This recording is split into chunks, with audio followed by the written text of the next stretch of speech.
Hello, everyone. I am Thirteene, and I'm recording tonight because my Wednesday scheduled stream had some issues recording. I muted myself and completely forgot about it, so I'm basically putting up a replacement for that video. Just a quick introduction for this one. We're going to go a little bit longer. This is for a budget deck that we're probably going to help try to develop into a real deck over a little bit of time. So the deck that we have here tonight is actually going to be Mono Blue Tempo, also known as Mono Blue Delver. So before I get into that though, I kind of want to go into a little bit of the backstory here. So I'm hopefully going to be annotating this video, have a couple of links for you guys to pop through so you can actually see what's going on. But I kind of going to start with a little bit of history of where Delver is at in Modern at the moment. So if I actually go to MTG Top 8 and take a look at the Legacy metagame breakdown. So first of all, disclaimer, most people who actually look for metagame are aware of this fact, but all of this information is a little bit biased. Most of the Magic Online data ends up coming digested through Wizards where they show different deck lists. So they're already a little bit favored. So some of these decks should be performing very well and have 20 first place finishes, basically the 5-0s, but we're only going to see a number of them because they really just try to show the diversity of the format. So a lot of this information isn't quite correct, but as far as Legacy goes, if you take a look up here at aggro, we have Grixis Delver and Blue-Red Delver taking up 7% of the format. But the important thing to note here is that these two decks are basically responsible for keeping the bottom 30% of combo in check. So what they're doing is they're essentially just putting out this turn one creature and backing it up with counter magic, trying to interact with their opponent and trying to go the distance with just that single creature. Yes, it gets a little bit more complicated than that, but that's the general concept. So if we actually take a look at some of these Grixis Delver lists, we have a lot of high-level tournaments, and they're all placing pretty well. Blue-Red Delver is a little bit more of the budget version. It also has a lot more burn element to it. Not nearly as well a finishes, also kind of smaller, but Grixis Delver is a very powerful deck. So if we head on over to MTG Goldfish's website, again, this data is also biased, but they're actually showing Grixis Delver as the number one deck in the meta, being 7.6%. When we actually go to take a look at this, though, a lot of these lists are pretty similar.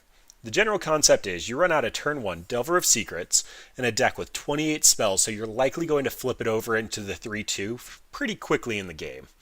And then what you're doing is you're basically using Force of Will to interrupt your opponent's combo, or a Daze to interrupt your opponent's combo, or the removal on your Delver of Secrets. So again, game plan, if you've been playing standard mono blue, you put out a threat and you just try to protect it. You put on that Curious Obsession, you keep going to town. If you keep that game plan up, you're going to win. If your creature gets killed, you're probably going to lose. Again, really oversimplification for Legacy, but when we also look at Legacy, we also have Young Pyromancer that allows you to go a little wide if the single threat doesn't work. You have True Name Nemesis, which has protection from a chosen player, which in 1v1 is insanely relevant, but it costs 3 mana, which is actually kind of a lot for Legacy, despite the fact a lot of the games can go on longer. And then Gurmag Angler, which is just the 1 mana 5/5. So, again, you're getting out the 3/2 flyer, a bunch of 1/1 tokens you really don't care about, a 3/1 that's really hard to deal with, or a 5/5, which is a very big body. And then you're running cantrips, you're running discard, you're running lightning bolts, spell pierces. You are discarding your opponent's gameplay and you're countering it, you're blowing it up. You are just trying to protect this threat. So again, Grixis Delver, like just a lot of random creatures. This list happens to be running Bitter Blossom. Not all lists run it. But then just the mana base. You also get Wasteland in Legacy to help slow down your opponent's mana, get rid of problem lands. A lot of those don't really exist in Modern. Wasteland's kind of a Legacy thing, but it is what it is. In the sideboard, you get more counter magic, surgicals, specific answers to the format. But then if we go over to Modern, Modern has no Delver deck. None at all. So we do have Blue-Red Aggro, which if we actually look at the Blue-Red Aggro, is mainly just the Izzet Phoenix deck. That has made a big resurgence, breakthrough, not resurgence. It's a new deck. It's doing really well. A lot of high-end tournaments, a lot of good finishes. So this is going to be a general concept because in the blue-red Phoenix deck, you're essentially trying to get out your Phoenix. And if it gets destroyed, you're trying to bring it back. But you just have your threat. That's the 3/2 flyer, and you're trying to stick with it. If we continue looking at the metagame breakdown here, though, we have Death Shadow, which is a tempo deck. It requires dropping your life total down below. Rug Aggro, that's red, blue, and green. Just one deck. It's not really part of the meta. Then we have a bunch of just random things. Grixis Control is kind of along the game plan of the Grixis Delver list, but they usually have Gurmag Angler and that suite of things. Well, now coming back to what this is about, this is our deck here. So we are actually going to be looking at Mono Blue Delver. When we look at this, you can see that the mana curve of this deck is very much in the 1 and 2 drop section. So what we actually care about here is our turn 1 Delver or our turn 1 Terrorbander. Delver's a better turn 1 play, but then we have a bunch of counter magic here. We have remands and mana growths and disrupting shoals and all these things that help protect that threat. Then we also get to run Nimble Obstructionist. It's a pretty cheap card with a lot of big upside, and it helps attack on the other axis that this deck is suffering from, which is Planeswalkers. And then we have some Cryptic Serpents on the top end, pretty similar to the Gurmag Angler. So looking at these individually, Terramander is a 1/1 that after you cast all the spells in the deck, hopefully is going to be a 5/5. And Delver of Secrets is a 1/1 that's hopefully going to be a 3/2 and just start beating your opponent's face in. Then we are protecting these cards with Mana Leak and Spell Pierce. Note that these two cards are counter unless they pay an amount. We really want to get on the tempo plan of sticking a threat and then protecting it cheaply and efficiently. If our games go long, we will probably lose. That is one of the drawbacks of this deck, but it's basically what the concept for the deck is we just want to keep tempo, keep it engaged, and then if we don't win by a certain time, we're just going to lose it. And then we also have some more interaction in the form of Disrupting Shoal. Disrupting Shoal will allow us to exile a 1-drop to counter a Path to Exile, a Lightning Bolt on turn 1. We get Remand, which again is just another tempo play. We're countering the spell, in quotation marks. We're just going to return it to hand. We're going to put our opponent off for a turn. If they're really planning on sticking that Liliana of the Vel, and we just buy a turn and then we Spell Pierce it, we're just buying a lot of time with this deck. And then Vapor Snag. Really deal with those Phoenix decks, really deal with Hollow One. Bouncing a creature that can block, return it to their owner's hand. They lose a life. Hopefully with their mana base doing some damage, it really shortens our clock. But it, again, interrupts our opponent's game plan. This is pseudo discard since we're mono blue. And that's the deck. Mono Blue Delver. So I'm expecting this deck to go somewhere along the lines of 1 to 4, 2 to 3. We are quite budget. As you can see, it's under $100 on paper. It's 24 tickets online. Most of that cost is actually in the Disrupting Shoal. It did just get reprinted in UMA, so it actually has a lower cost on it. The Nimble Obstructionist is actually close to $1 because it is seeing a little bit of fringe play in Modern. Also, a lot of the cost is just in the relics here. But yeah, let's go ahead and run it through the league and see what we've got. Looks like we won the die roll, which is fantastic for this deck. We will take the play. We have a creature, we have some setup, we have a little bit of interaction. Terramander, again, is not a Delver, but we only run 18 lands and we have 3 of them here. That's kind of flooding for this deck. I'm expecting to draw a lot of gas, and Serum Visions can fix a lot of things. So I'm willing to give this a shot.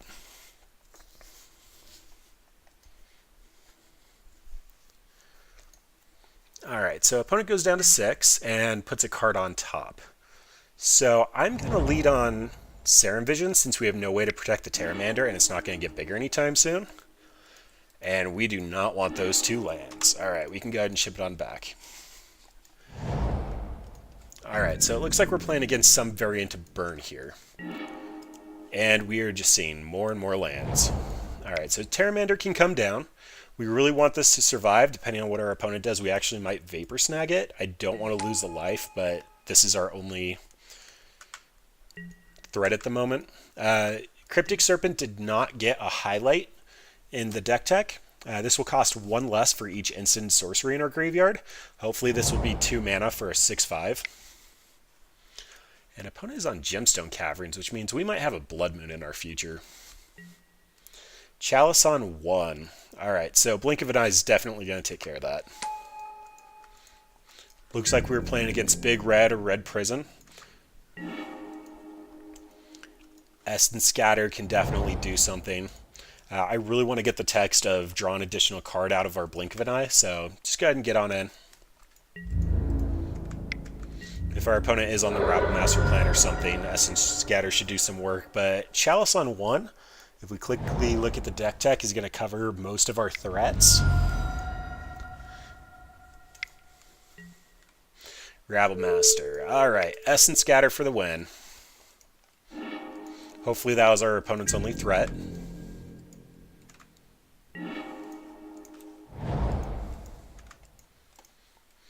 So Pteramander costing 6 to become a 5/5.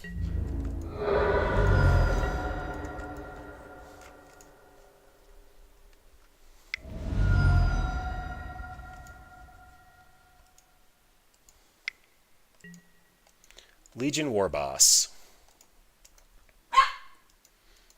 Alright, I'm okay with them getting in for 1. At end step, we're going to bounce the Chalice with Blink of an Eye. And then we'll Vapor Snag our opponent's Legion boss, and we'll be able to start getting Pteramander to a reasonable size.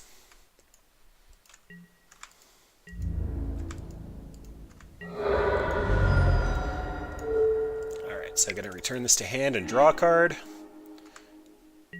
Good time for Serum Visions. Costing 4 to make Pteramander a 5/5. Oh, Spell Pierce is looking like it's going to hit our opponent pretty hard. They're going to come down with the Chalice, though. We can remand, but if they have another land, they're still going to stick the Chalice.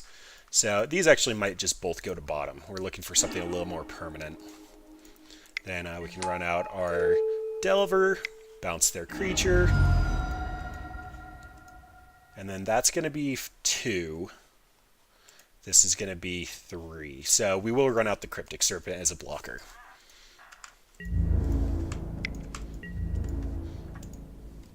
Actually, I think I want to remand. I'd rather draw the card. We don't necessarily need the 6/5 yet. And being able to flip Pteramander for 2 seems quite good. If our opponent misses another land drop, then that means that we can just make it so that this Chalice doesn't stick. Or just bounce that.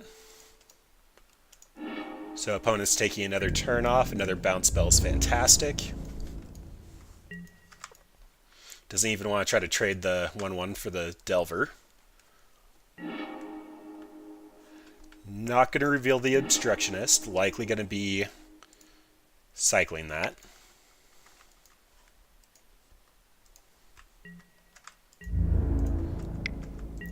And definitely putting the opponent to the clock here. We could actually just run out the Obstructionist for lethal if our opponent wants to go for another threat.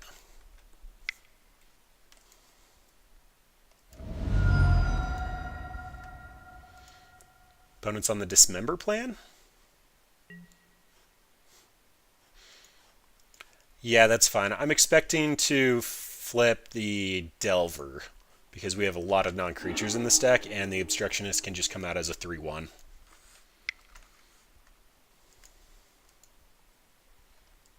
This should be the Chalice again. Yes, it is.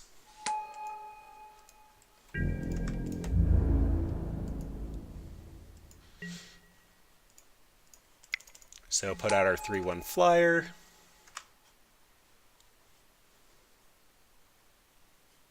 The opponent doesn't even want to see what's left in our deck. Alright, so that was a really good showing considering Chalice on 1 is very bad for this deck. Alright, I am on board for Ceremonious Rejection to counter the Chalice. Commandeer to steal a Planeswalker is insanely cute. So at 7 mana, you may exile 2 blue cards from your hand rather than pay Commandeer's mana cost, gain control of target non-creature spell. So if they do end up putting out a Bridge or a Chandra Torch of Defiance or something scary like that, we could just steal it and make it our own. So I'm on board for that.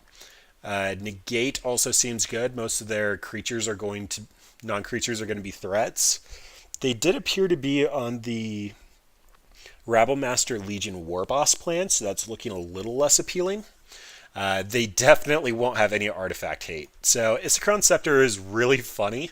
It's You may exile an instant when it enters the battlefield with converted mana cost 2 or less, and then you may pay 2 mana to just copy that card.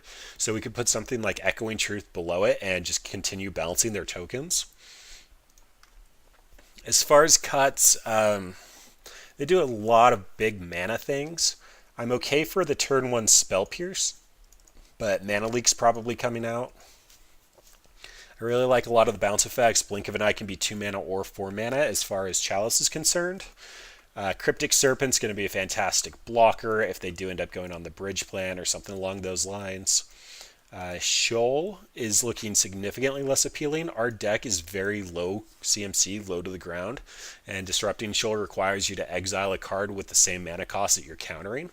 We could potentially grab a Chalice, but we have plenty of things for that. Turn 1 Chalice is going to be quite bad, but we can always bounce it and try to continue to control it like we did last game. As far as one more cut, probably just a Serum Visions. Setting up our draws doesn't seem that good if we're expecting to go a little bit longer. We can see how it runs like that. Game 1, fantastic showing though. We put out a threat, we just stuck with it, we tempoed our opponent. And 18 lands might be a bit much for this deck. Definitely going to mulligan. I love the Commandeer. We can hang on to that. Opponent's definitely mulliganing a little low.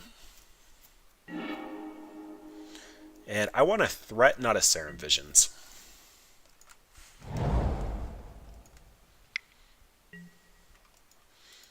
Interesting. They think we care about our graveyard? I mean, Pteramander kind of does. Alright, so Ceremonious Rejection and Spell Pierce both going to be good here.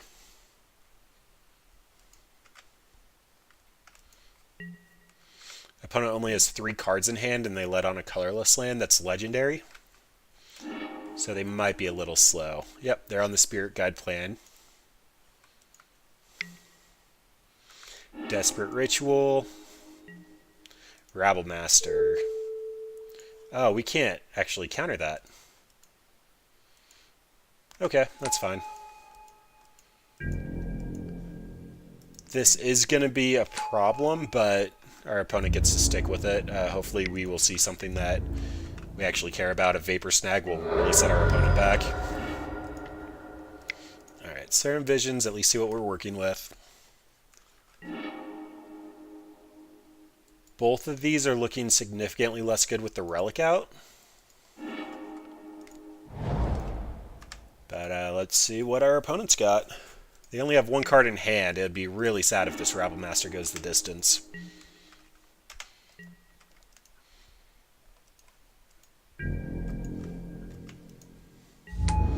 This is why this deck really wants to see a threat. We can't do anything without the threat.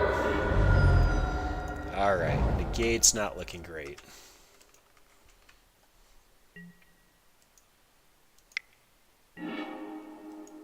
Cycling the Relic.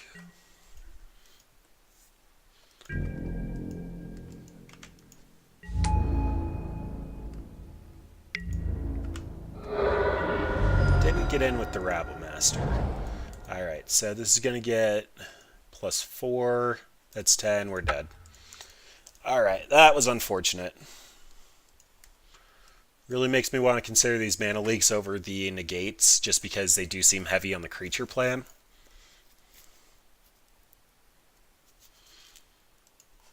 I could have gone after their ritual and we would have won that game, which is really... that was definitely a mistake. I think a Serpent, it doesn't get in under bridge if they're on the bridge plan. We will take the play. We have Commandeer, Vapor Snag. We need a land.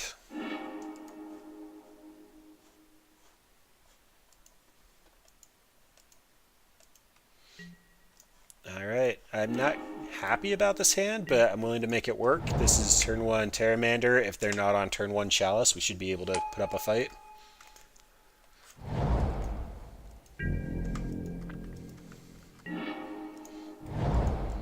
Alright. So we can deal with pretty much anything the opponent puts out. So just looking to see a little bit more action. Isenkron Scepter, funny enough, can get through Chalice. Because you copy it, you don't cast it.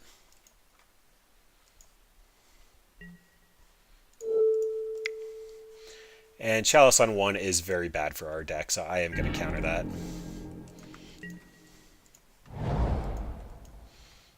Okay, so I actually want to put Isenkron Scepter down. Our opponent won't be able to interact with it unless they kept it in raids because they had nothing else to take out. So going to exile Blink of an Eye so that we can just continually bounce whatever they put down.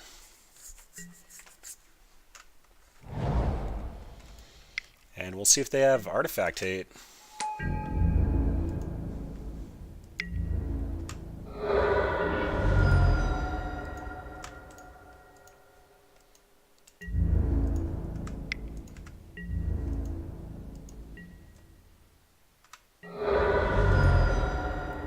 And until we get another land, I'm just going to have to bounce Rabblemaster. Which means we're going to have a second Goblin coming down this turn, but if we get one more mana, we can start Essence Scattering.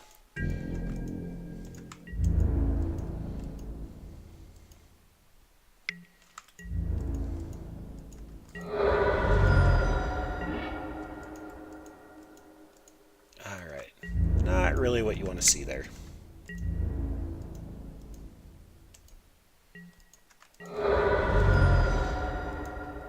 Definitely going to fall behind on the clock to these goblins. Another problem with Delver is doing these one-for-one interactions is definitely going to slow down our game plan when we really need to be able to interact in a meaningful way. Yep.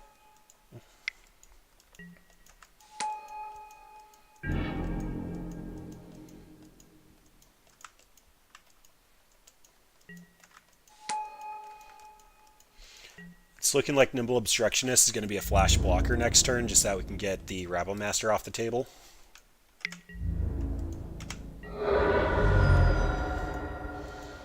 Yeah, another Blink of the Eye is not going to do it. Pteramander doesn't profitably block anything, so it's just going to get in.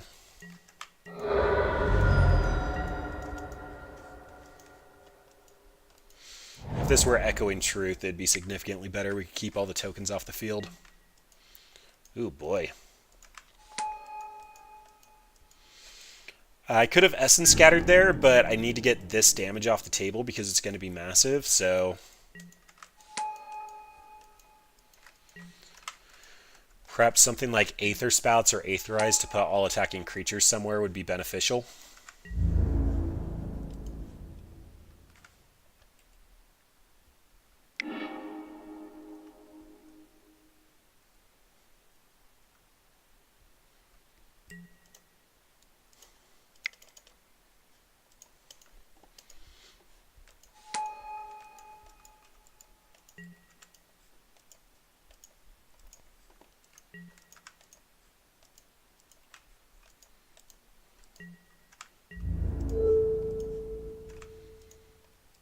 Yeah, that 10 damage versus getting the other Rabblemaster out of the way just was not worthwhile. Which means we need an Echoing Truth here to do anything. Opponent's on Dismember. Yep.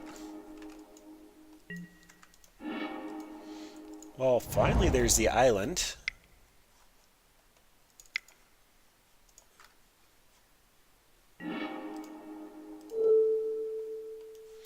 I just want to see if this works, and then we're conceding. Yep, it does. Alright. GG's, opponent. Yeah, so we end up running 2 Echoing Truth. It's return target, non-land permanent, and all non-land permanents that share a name to its owner's hand. We really could have stemmed a lot of the bleeding on the Goblin tokens with that. Basically would have only been fighting the Rabblemaster or the Mentor. But it is what it is. Like I had mentioned, we are a budget deck, and we're probably going to have some considerations to make for that. We are currently 0-1. I I'm so bad at updating our records. And 0-0 in our match. We'll take the play. And this is a turn 1 Delver with no way to protect it immediately, and we are very low on lands in this deck. I can't imagine we top deck one, so I'm going to have to mulligan. This one is significantly better. I don't really want to keep Blink of an Eye. We already have 2 Vapor Snags. And go Pteramander.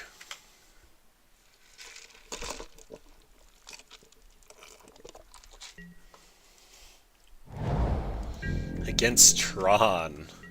Alright, so Commandeer should be fun here. Vapor Snag's doing almost nothing. Disrupting Shoal, exiling Disrupting Shoal will actually counter something that costs 2. Probably going to aggressively go after their Expedition map if they have one.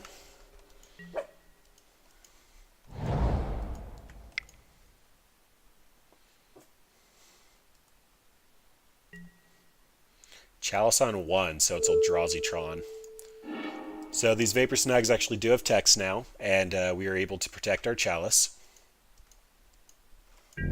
Or our 1-drops. Alright, so Delver there is pretty good. Get a little bit more of a clock on. And we'll see if they're on Natural Tron. If they're running Chalices, that means that they are probably Eldrazi Tron. So this might be a Matter Reshaper.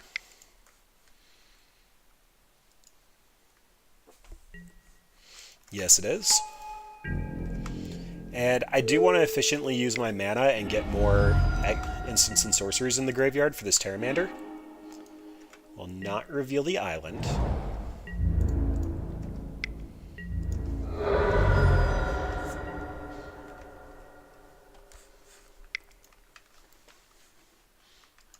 Alright, so they're back on Matter Reshape, which means they're missing their land drops. Happily do another 1 damage and tempo walk them. Not going to reveal that. I do want to keep it in hand, though, so opponent thinks we have a little bit of action. One thing I know a lot of newer players like to do is just hold a land the entire time that they get into a point they don't believe they can use it. Sometimes it's correct to actually run out the land and make our opponent think that... Like, go down to 0 cards in hand, but make it sound like we actually held something a little bit more beneficial. Not going to reveal that one. Don't need to keep 2 out. This should be able to flip now? Nope, 1 off. Alright, well, Pteramander will get in for 1. Which means it was a play mistake to hold that island. I should have probably done the math on the turn to figure out if that was going to be impactful if I drew a land or not. There's the Expedition map, so they're going to have Tron.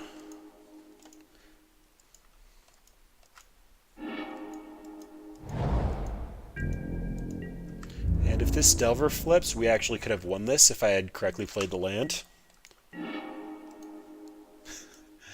Alright, I will reveal the Spell Pierce just because I actually want to be able to flip that. And now they need a way to kill 2 creatures in the air. So they need to have All Is Dust or Ugin. If they have Ugin, the Spell Pierce will feel bad, but kind of just want to put them under pressure that they have to end the game here.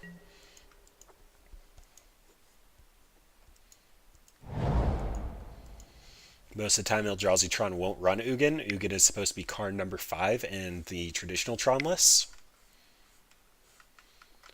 Ooh, Ulamog's going to exile 2 of our creatures. Alright, so that's quite bad.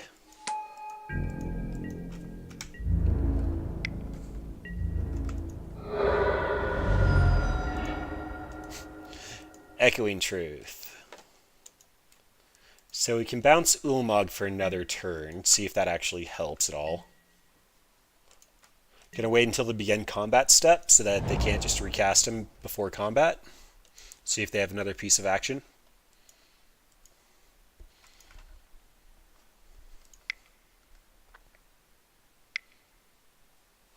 Yeah, so this might actually give us a turn here since they're thought nodding. So doing this to keep ourselves alive and also to reveal less of our deck. They can take the Spell Pierce, they already know about it anyway.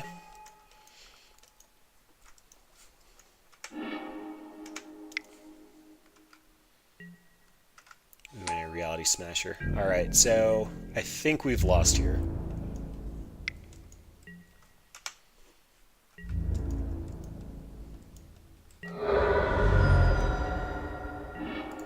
Yep. Alright, well that's unfortunate. We could have killed our opponent if I had correctly played. As far as what we care about here, Ceremonious Rejection, very, very good target spell here. Get rid of things that matter. Dispel has no value. Spell Pierce loses a ton of value. Mana Leak loses quite a bit, but can still take a lot of the Eldrazi. They have the Caverns, which means counterspells become significantly less good. But still going to have to give Ceremonious Rejection a shot. If they don't see the Cavern, we still have a couple of things we can do here. The Cryptic Serpents are great. Isakron Scepter is funny, be able to bounce their stuff repeatedly, but I think our best plan is just get a threat and protect it still. This is probably our best. I could see the argument for this.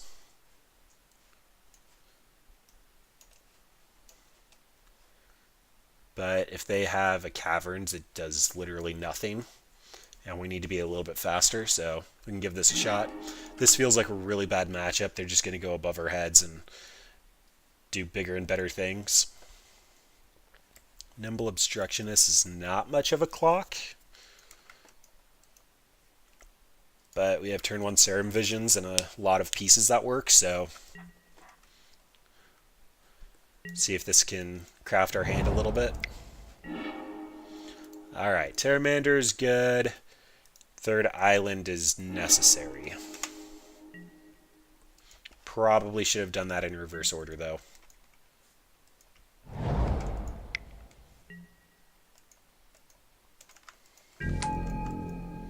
Because now the Pteramander is going to come out a little bit slow.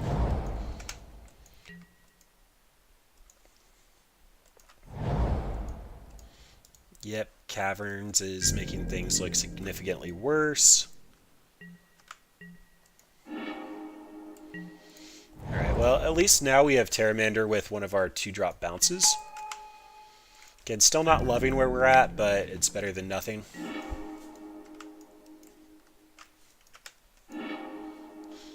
Going after Tron.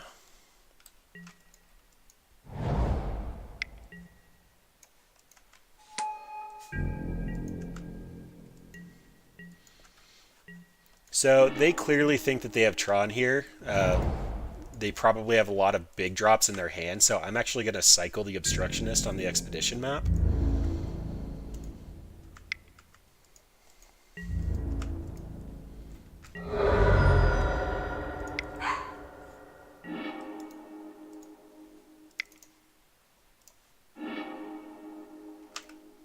So this is going to counter the Expedition map. They've invested 3 mana into it and basically a full turn.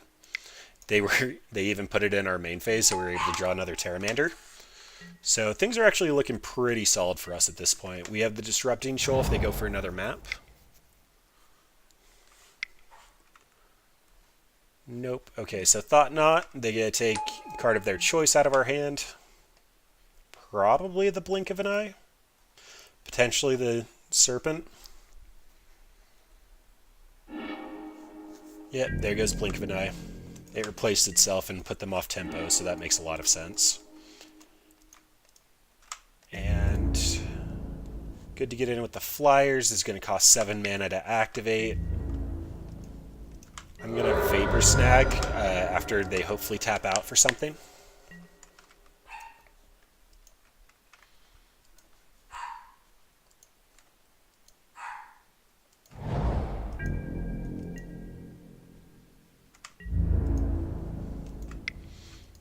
Alright, so 4 damage actually feels like quite a bit here. I'm kind of okay if they just recast this.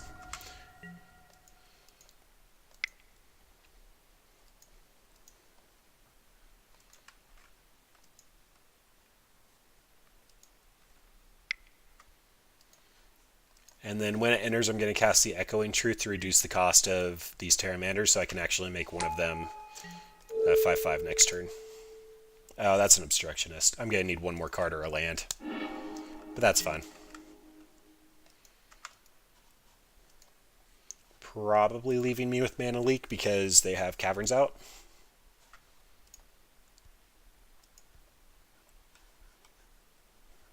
Currently 3 spells in the bin, so this is going to cost 5? No, this should cost 4. I might be able to recast that next turn. Yep, they did the math. Cryptic Serpent can be cast. So it's going to cost 5, right? Yep. Let's get in for 2. And I want to get the 6/5 out. If their biggest threat is the Thought-Knot Seer, this is going to be a lot of pressure for them. They're going to have to figure out how to answer this. If they recast, I can take our Vapor Snag, but funny enough, this probably has to stay on defense.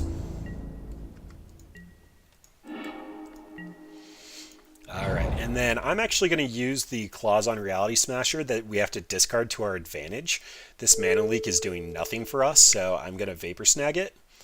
And when this resolves, discard Mana Leak. That puts more instants and sorceries in our graveyard. We get to adapt this guy for 3 now. And we get to swing in for 1 off of lethal. So they have to have an answer for 3 creatures to not be dead here.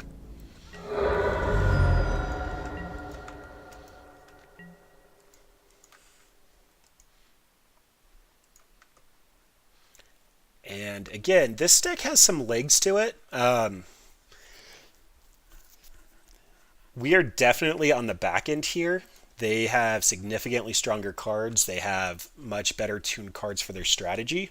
But if we can land a threat and just make them stagger a bit, it is possible for us to steal games.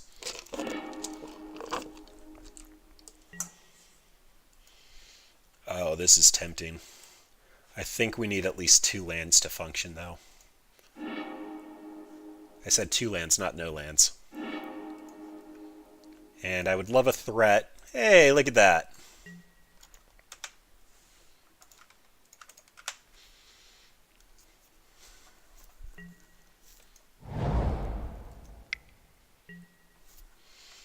And they start on an expedition map. Alright, so hopefully the Delver flips pretty quickly. And then we can start protecting it with Remand.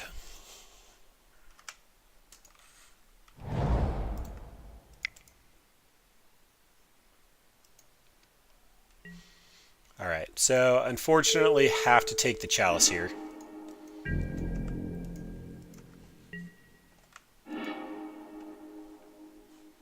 Not going to reveal an island.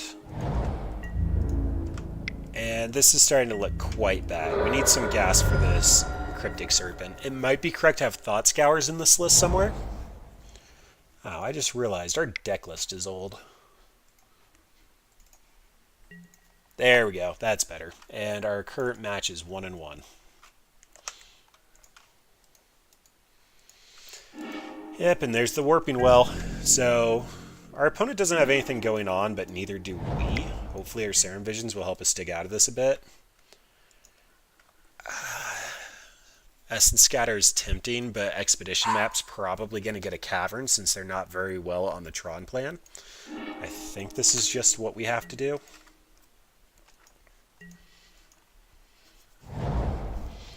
Yeah, we could probably trade like a Mana Leak and the 2 Essence Scatters for some Thought Scours to fill our graveyard. And they're going to take the Blink. I'd rather it be in the graveyard.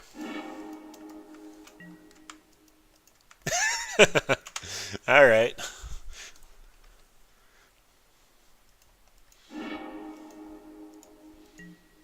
Oh, they took the Cryptic Serpent. Okay.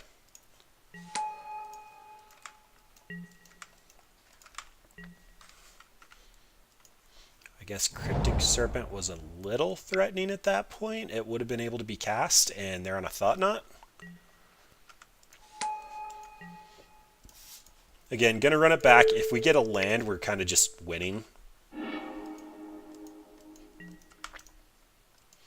Alright, Obstructionists. A little sad to see that one go.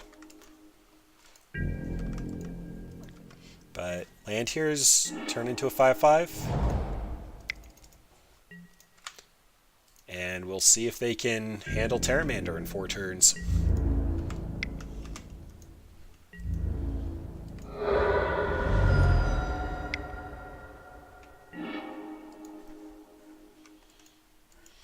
Thought Scour would make Pteramander cheaper. It would also make the Cryptic Serpent cheaper. That might be correct over the Nimble Obstructionist. Ooh, Worm Coil. Alright, that's hard. So we have a lot of bounce effects. I'm still actually going to try to continue keeping my clock on. We are going to lose in 3 turns, and they're basically netting 1 life every turn. But if this is the only thing that they have and we can bounce it a couple of times, we can definitely steal this.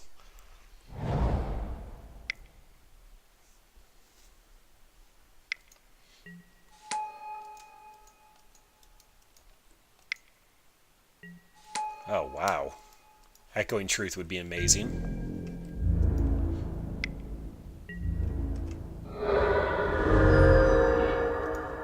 Alright, so opponent's posing lethal here. We have to stay back on defense. That means Worm Coil has us in... Well, Worm Coil's going to get in for 1 turn, and then they have lethal. Oh, wow, and Sword of Fire and Ice. Opponent went deep. If they would have just put that on a Thought Knot, they probably could have killed us there.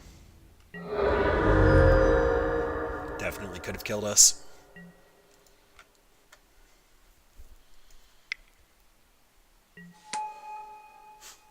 And Relic. Alright, opponent, we get it. We are on a Mold of 5. If this is a card, all is dust. Wow. Alright. Echoing Truth wouldn't do it. Yep, that's game. Opponent kept kind of a greedy hand, but we were on a Mold of 5 without a threat. I've just been thinking about Thought Scour. Thought Scour would add a lot of depth to this deck. Might need to play with that concept a bit.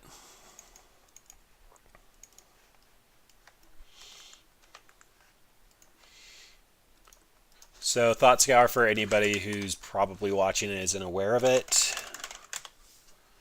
you mill 2 and then draw a card. You can target either player with that. If you target us, we're probably going to put a number of instants and sorceries in the graveyard, including this one, to help reduce the cost of the Cryptic Serpent and the Pteramander.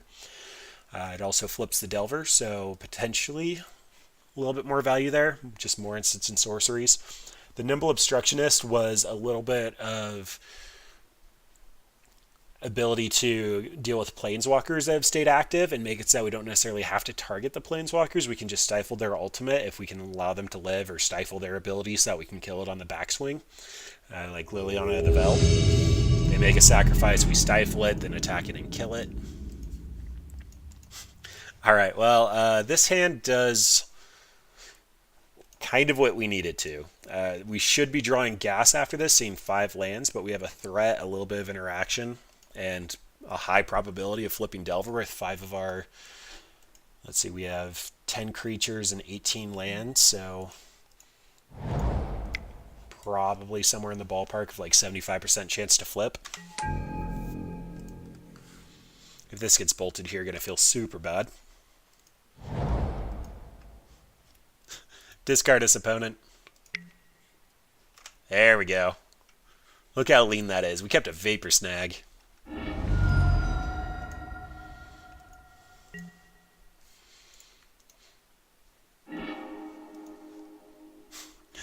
Not gonna reveal the island.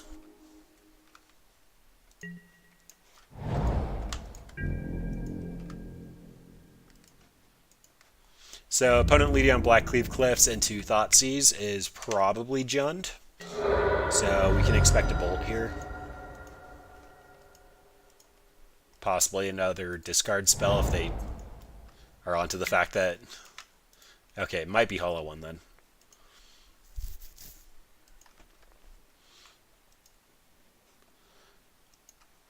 Burning Inquiry would make us quite happy. Oh, Marty Pyromancer. This is flavor of the month for a little while, but I thought a lot of people stopped playing it. All right, we'll reveal Disrupting Shoal. Opponent has a draw step stop. Probably Kolaghan's Command. You don't have mana for that at the moment, opponent.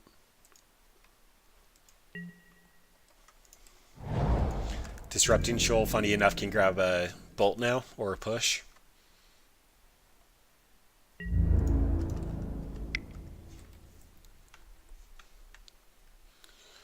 So what our opponent's deck is trying to do is there is a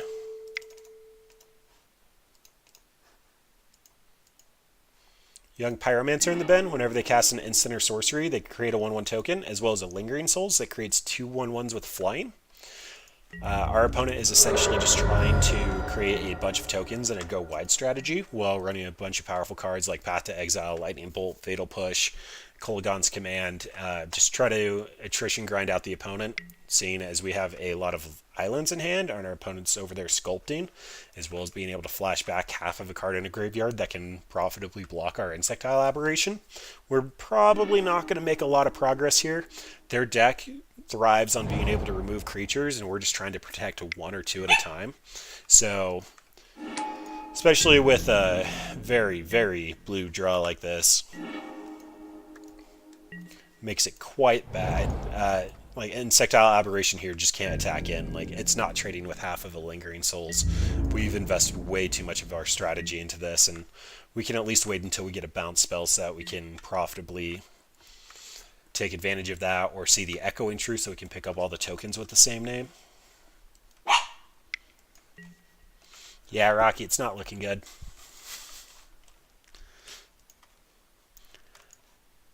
A lot of Faithless Looting going on over there. They also tapped out for that. We were in the play, so they probably have another land drop. They haven't discarded any.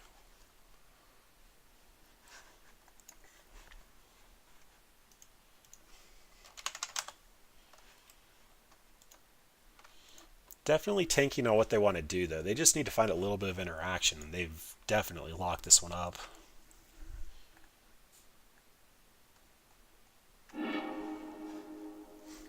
Yeah, discarding a bolt means we are quite dead here.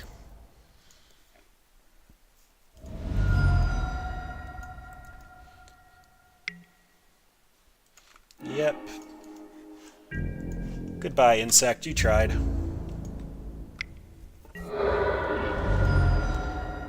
Alright, Siren Visions gives us a little bit of wiggle room here.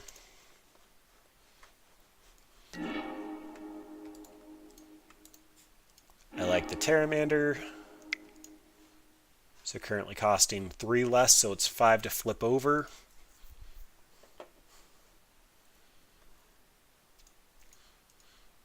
But only has 1 card in hand. They might be regretting discarding that other Lightning Bolt. I'm assuming that they kept a Bedlam Reveler so that they could just draw and discard and be good to go. If that's the case, our Essence Scatter should go the distance. I'm also likely keeping this island in hand. When they have instant speed discard, this can help protect one of our draws.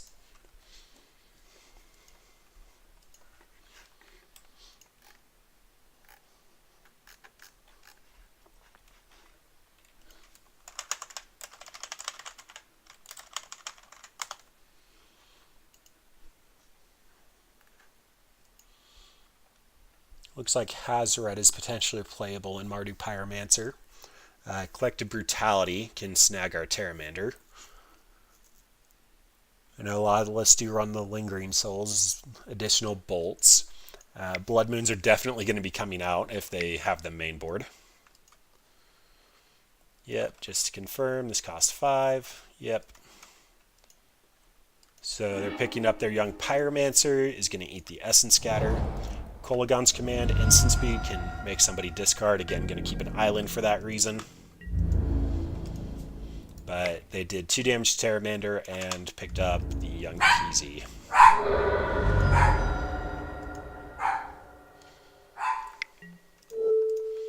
Goodbye, Young Peasy. I don't like you. Wow. Alright then. We're only running... Where'd it go? We're running 18 lands. A lot of Delver lists really like running fetch lands so they can see what their draw is. If they don't want it, they can crack the fetch land. Also, minimal thinning. Yep, there's the Bedlam Reveler. So things are going to get out of control for us quite quickly. A Pteramander would be a good draw, just because it'd be a 5/5. Although it'd pretty much have to sit on defense against this Reveler.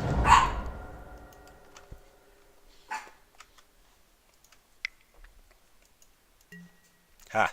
Fooled you. The Cryptic Serpent would be quite good, just because they'd be a 6/5. Again, though, they can block it for days.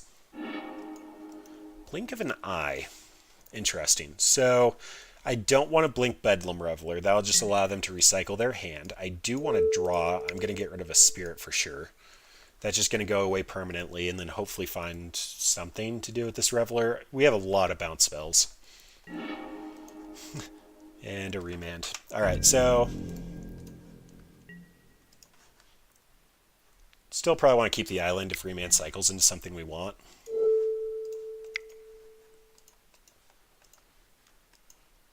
Yep, just looking to recycle here. Another land.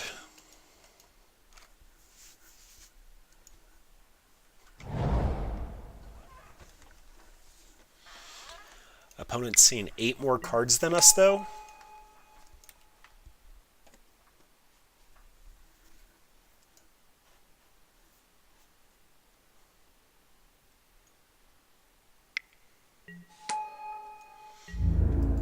And looking kind of bleak.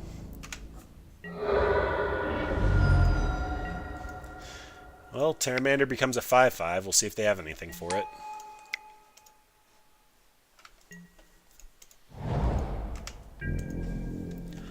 But essentially just means that the Spirit's going to be on eternal blocking duty, and if they have 2 spells, Bedlam Reveler is just going to kill it when it attacks.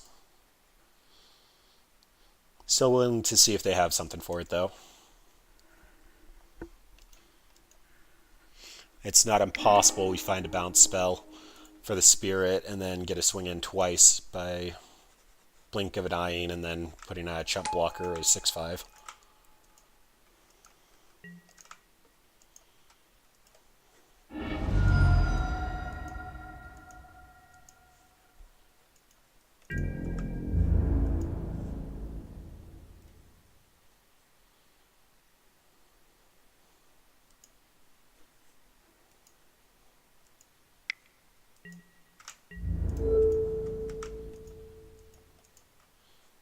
If you have a bolt, you've definitely got it.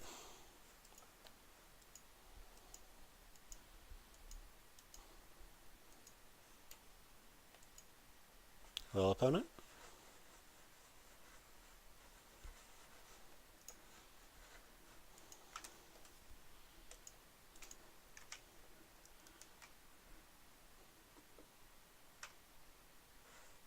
Opponent? It always amazes me that I can talk through my lines and still end up 5 minutes on clock ahead of my opponents. Okay, they definitely have a spell. Yep. Alright. Thanks for taking forever to decide that. So, Kolaghan's Command, Iskron Scepter is terrible. Relic of Progenitus, fantastic if we end up getting their graveyard and they can't Bedlam Reveler. Unfortunately, exiling all cards does hurt us, but a turn 1 Relic and being able to protect it against a Kolaghan's Command is going to be great here. Dispel at a premium versus Kolaghan's Command and Lightning Bolt and Fatal Push and all of the above. Commandeer could be hilarious. I can choose new targets for it, but of note in modal spells, I cannot choose new modes. So if they say destroy target artifact and the only thing on the battlefield is a relic, that means that I have to destroy the relic still. So this probably isn't necessarily what I'm looking for. I think I need something in the ballpark of the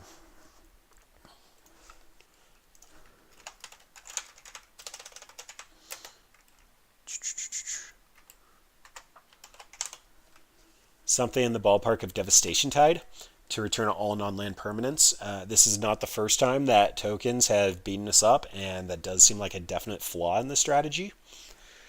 Commandeer is not going to hit Bedlam Reveler, one of the better cards I care about. As far as cuts, Blink of an Eye feels like it loses a little bit of value, but it does redraw. Echoing Truth seems fantastic. Essence Scatter grabbing a Reveler or a Young Peasy are going to make our lives easy. Mana Leak does feel a little bit on the weaker end. Disrupting Shoal, I do not want to 2-for-1 myself against a deck that is trying to make little attrition wins here and there, which means 1 Mana Leak stays in. And that just might be it. Definitely feels like I need something for the go wide strategies. There aren't a ton of them in Modern, but we did happen to see them twice. Alright, well, Echoing Truth feels like the best card, and I have Serum Visions to help set up. I'm going to hang on to this. I would really like a threat, but a turn 1 threat's probably just going to die to a bolt or a push, so good to mix it up here. Vapor Snag isn't terrible. I definitely want the land. Don't need a second or third Vapor Snag, though. I'm okay to have it in hand. It definitely kills a token, makes them lose a life. If they Bedlam Reveler, I can actually bounce it to hand and make them discard the Bedlam Reveler. They still draw 3 cards, but I can remove the threat that way.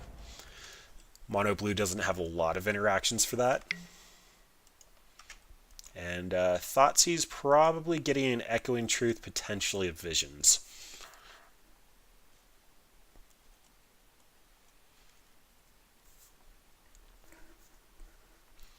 You can see some of the drawbacks with this deck, though. Again, it's very much tempo-based. I need a threat, otherwise most of these cards do nothing. Our opponent's probably just going to develop their board state while I kind of dirtle here and bounce what they're doing. They're just going to continue to make land drops, replay their threats, and these cards aren't gaining me anything other than time, and with nothing to benefit from that time. Do lose some value. Kind of going back to this, I do like the concept of Temporal Mastery in this deck. Just getting one more swing in with my Delver feels quite powerful.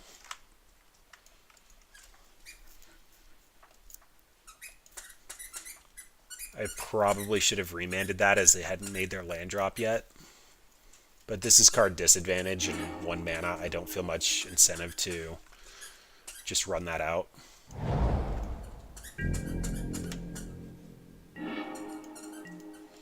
Alright, Delver comes out here. Our opponent does know our entire hand. I'm probably going to have to Vapor Snag my Delver to counter a Bolt.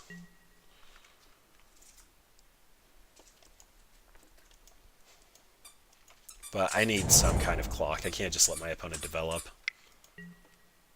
Young Peasy. Oh, I guess I can't remand that.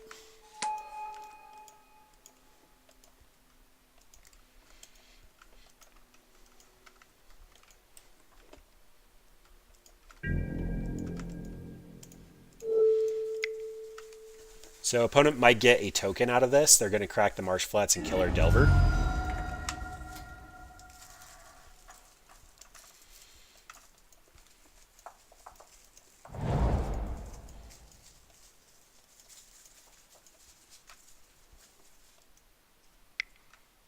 Yep. Fully expected. Again, though, kind of just need to start interrupting our opponent. The more turns that they have Pyromancer active, the worse it is for us. And I'm okay to take a hit for 1 here to recycle this remand. Kind of just want to make another land drop. If they hit their land drop and just replay Peasy, it's fine.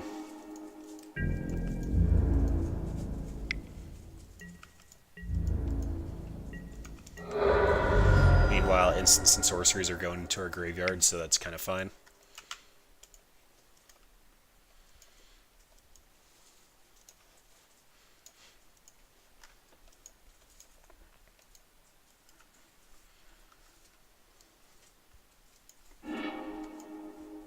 Wow, discarded the Pyromancer.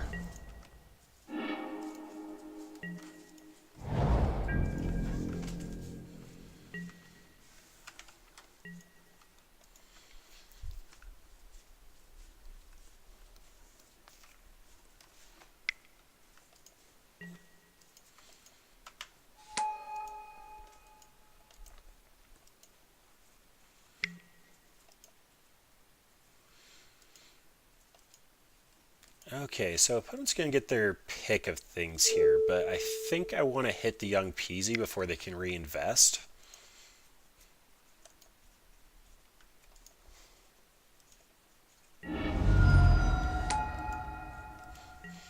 Likely going after the Echoing Truth just because it kills so many of their tokens. Either that or they're getting sick of Vapor Snag.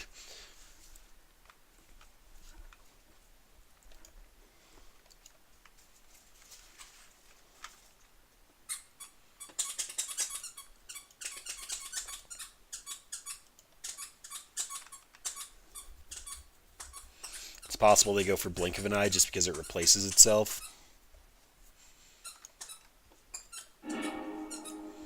Nope, they understand that I can kill a lot of tokens at one time.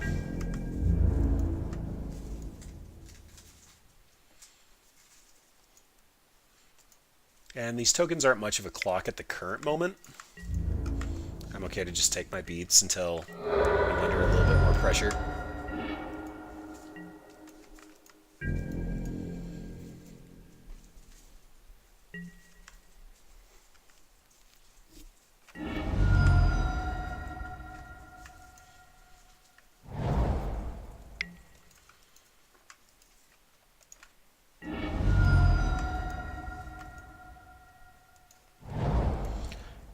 This Essence Scatter's feeling a little bit more tempting to hold until they have a Bedlam Reveler, just because them drawing 3 cards is going to break parity here.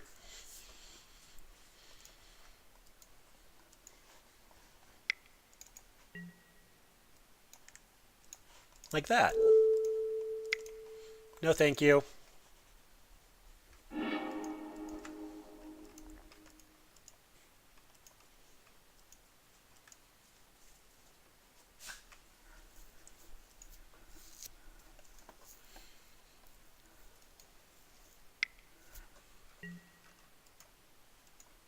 Flashing back the Faithless Looting.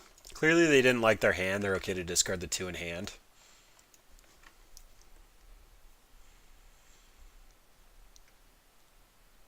I'm pretty sure one of those was a Pyromancer, but yep. Got rid of the Pyromancer.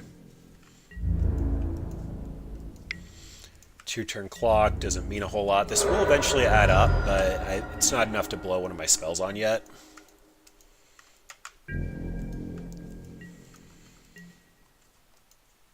Let's see what the one card my opponent kept that they actually cared about is, and then we'll see if we have to start Echoing Truth. Yep, there's a Peasy.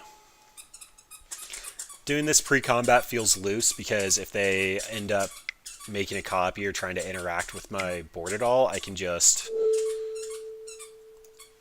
I don't want to give them the ability to discard the Pyromancer if they find a Bedlam Reveler or something they actually care about. But now I have more incentive to Echoing Truth and reduce the clock on myself. Vapor Snagging first in case they actually want to cast like a bolt or something in response to get an additional token. Echoing Truth, now we fogged all that damage plus the additional Faithless Looting token. And we cannot get a break with the Blink of an Eyes. We need a land.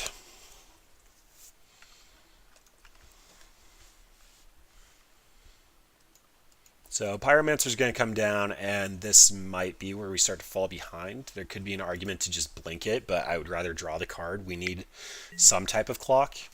A Terramander is a 2-turn clock. A Flip Delver is a 3-turn clock. If we can protect any of those, we're doing fine.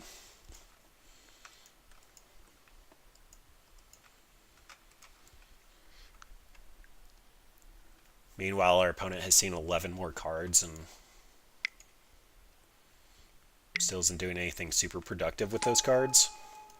Faithless Looting is card disadvantage, so a lot of that's just going straight into the bin, but they are getting tokens and making the Revelers cheaper and all of that. Alright, so Thoughtseize is going to resolve.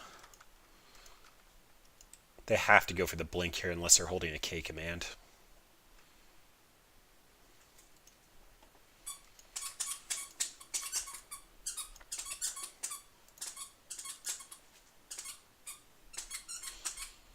So we still have 2 Vapor Snags left in the deck, and they're going to 7. Okay, so that really makes me think they have to have K command or bolt or some kind of interaction. Alright. Well, I don't want them to get additional tokens, so I just have to bounce the Pyromancer, keep our clock down, and then we'll see if they do have an instant.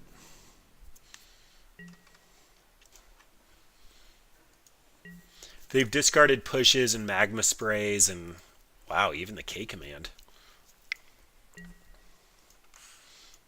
Night's Whisper is fun.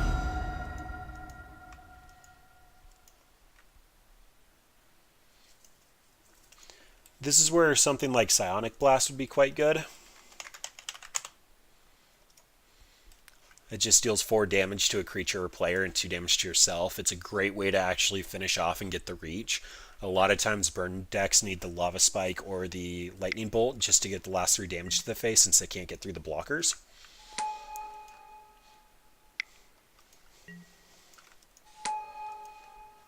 Yep, so this is going to start snowballing pretty hard here.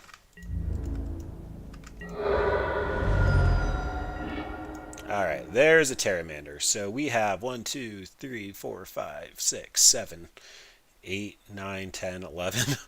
So this Pteramander is a 5/5. And we have Dispel backup for it. So they have to have Fatal Push or double Lightning Bolt, and we have Dispel to protect it. That means if they swing in, I'm not blocking a young Pyromancer. I don't want to get it within range of a bolt.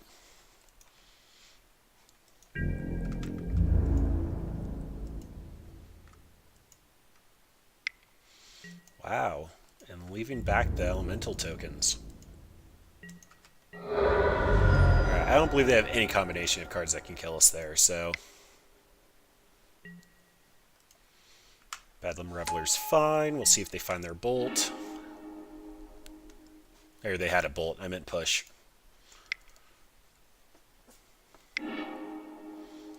Lingering Souls, alright.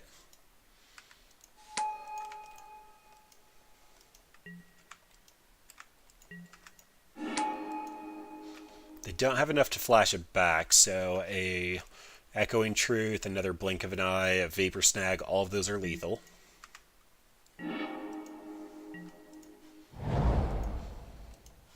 So I'm going to bounce with Kicker. But that means that Dispel's not going to be active. So I'm just going to have to swing in.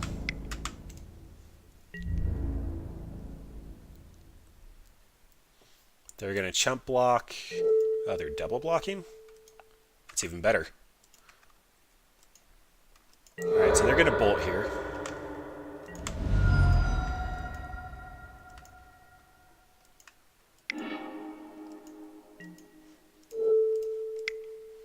And then how much are we taking on the ground? So there's 4, 5, 6, 7, 8, 9, 10 off the new tokens if we bounce the Reveler. Alright, that's unfortunate. Well, that's game. Bolt to our face would have been lethal anyway, so...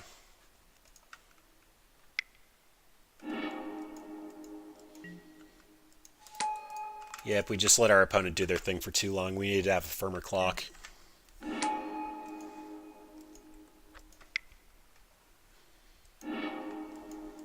Wow, and another Lingering Souls.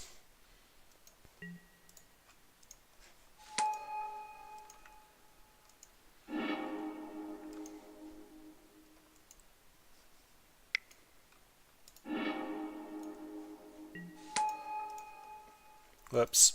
Oh well. Auto Yield got me there. Oh, no, it didn't. So we can bounce that, but they have lethal.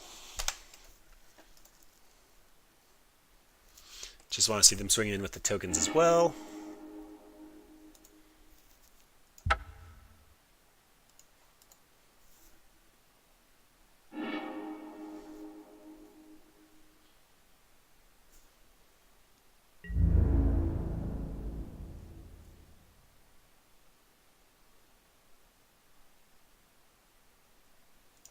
Alright, there it is. GG's opponent. Alright, so currently 0 and 3. The general consensus for this has been if we give our opponent too long, they run over us, which is unfortunately just how it's going to be. That is what this deck does. So if we can protect our game plan, we're great. We've also had a lot of games that we get really close and we just can't close out. So if we do go back to basically any of these lists, but this one's probably one of the best, we end up getting lightning bolts that reach over our opponent. We end up getting bitter blossoms that go wide enough that we can get a couple of shots in. True name nemesises that can't be blocked. We have a lot of ways to get that last 3 damage in. If we do go over to... Oh, that's the same list. If we take a look at just the blue-red Delver lists and take a look at a decent one here. Grixis Delver, blue-red Delver. So what this deck is essentially just Burn and Delver combined. We end up getting Chain Lightnings for 3 damage to any target. We get Forked Bolt, 2 damage divided as we choose. Lightning Bolt, 4 to each. Price of Progress deals damage equal to twice the number of non-basics. A lot of opponents in Legacy run a lot of non-basics since you have no downside in running a dual land other than price. So it ends up getting over the top. For this hand, we have a Delver, we have a Shoal to protect it. 1 mana is not ideal, but it's enough for me to give it a shot. Opponents mulliganing aggressively could mean Tron, Big Red, Dredge, but we'll see what they're on. So if we end up adding red to this, get like Monastery Swift Spear and a bunch of cards like that, we actually might just be better off for it.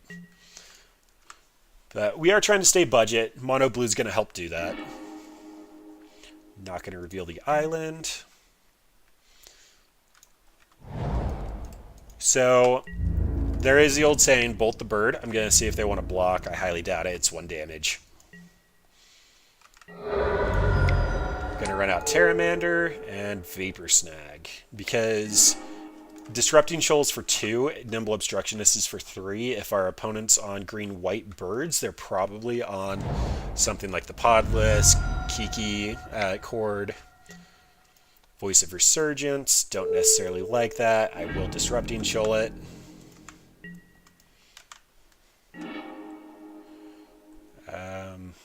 Spell Pierce. Yes, we'll reveal Spell Pierce. Now, it's turn 3. We countered our opponent's play. We Vapor Snagged their bird, and we are currently having the opponent at 10. When things go well, they go really well with this deck.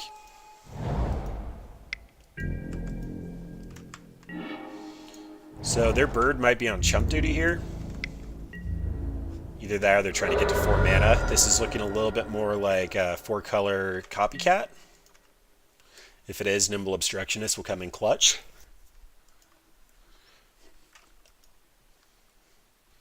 But these guys should just do the distance here.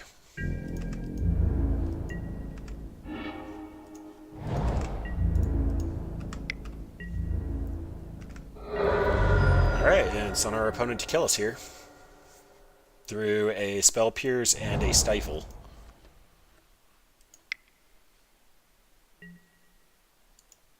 There's Kiki Cheeky.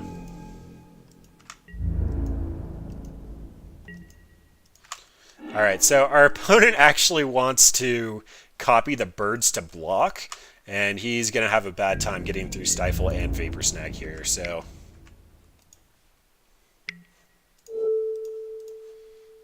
So opponent's basically on the new pod deck, Prime Speaker Vanifear, or they're on Copycat. Either way, big fan of Commandeer that should grab their Cord, or Saheeli. Actually, maybe not a big fan of that. That does some fun things, but I don't think it does what I want it to. Ceremonious Rejection does nothing. Negate, possibly nothing. Isochron Scepter being able to bounce whatever they're going after seems hilarious. As far as cuts, Nimble Obstructionist can stop the combo for a turn. It's also just a beater, and we need plenty of those. Vapor Snag can interrupt for a turn. Spell Pierce feels bad. That only hits non-creatures. Might just be this.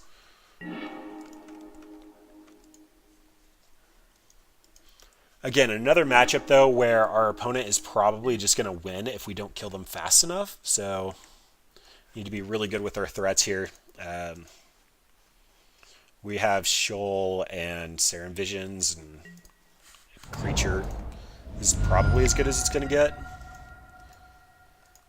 And I do want to deal with their Mana Dork. I don't want them to get ahead, so just going to go ahead and do that for now. If I knew I was drawing Vapor Snag, I wouldn't have exiled Serum Visions.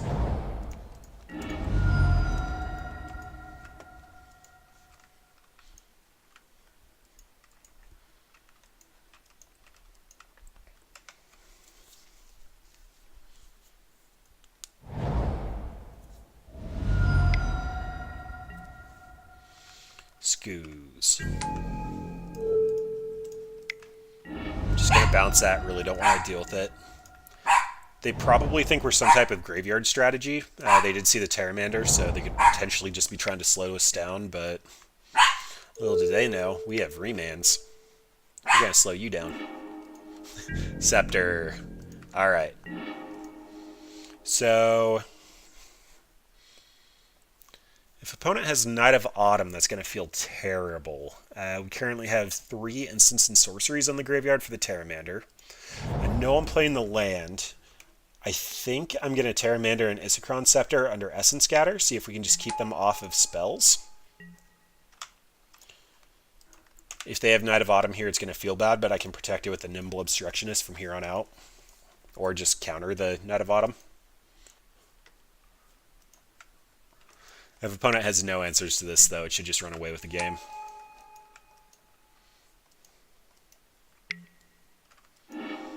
Yep, so opponent definitely cares about our graveyard.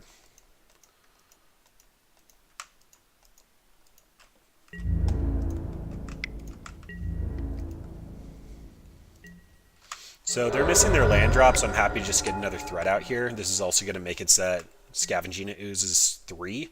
Isn't going to be nearly as effective. Yep, go ahead and get your Ooze on.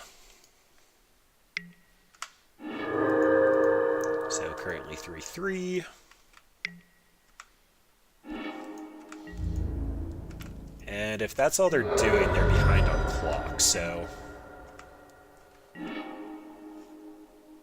go ahead and just reveal the Disrupting Shoal. And we have opponent dead in 3 more turns. We can make it less with the Nimble Obstructionist if we want to. Oh, wow. Opponent shocking that really changes the clock.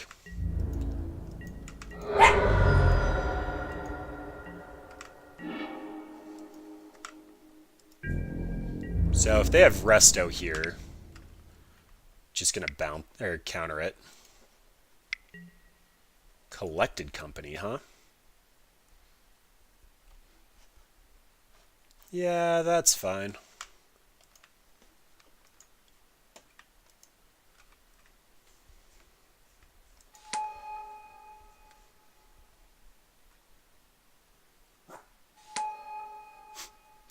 And for all intents and purposes, that's a whiff.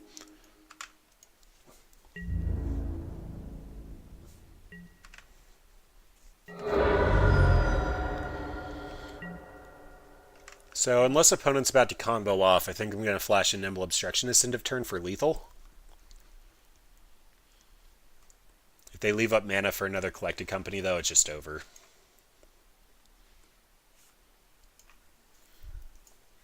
Sorry, that's not right. If they leave up mana for another Collected Company, I have to leave up interaction.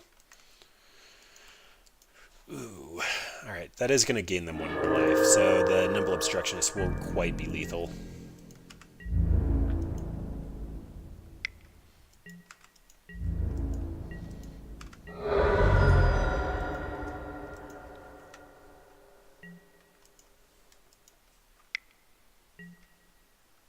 Spike Feeder. Okay, so they are on the infinite life gain plan.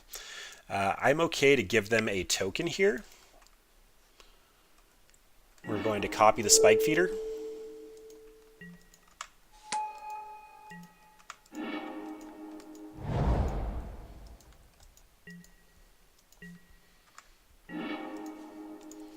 And the land is pretty good, so I can just bounce the token. We're on the table for 5. Or more importantly, I could bounce the Scavenging Ooze and then be on the table for 4.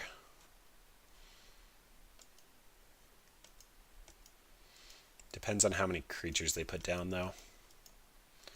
Okay, so I think I'm just in for Blink the Elemental.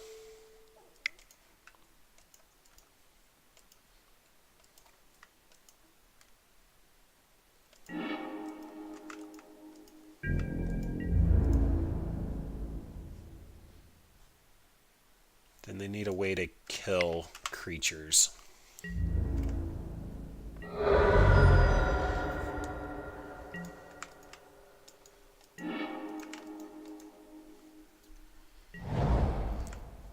An opponent does see the writing on the wall, so they have to eat here and then find a way to get more into the bin, otherwise it's just over.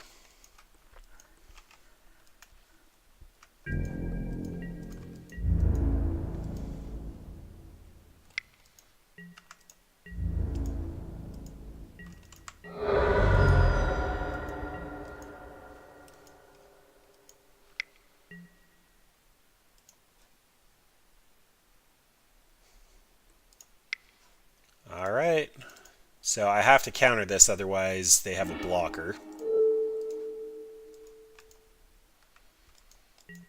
If they did that pre-combat and ate it, we would be dead.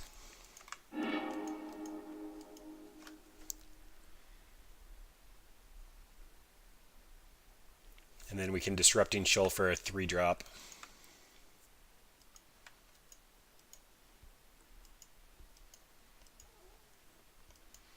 Oh, this pause is making me think they don't have anything.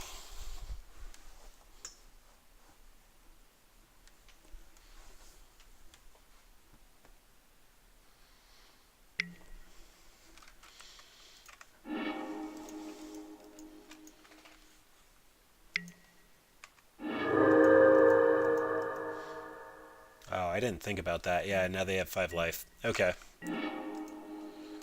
A little bit of unfortunate timing there. So I have 5 mana. I actually might be on blocking duty now.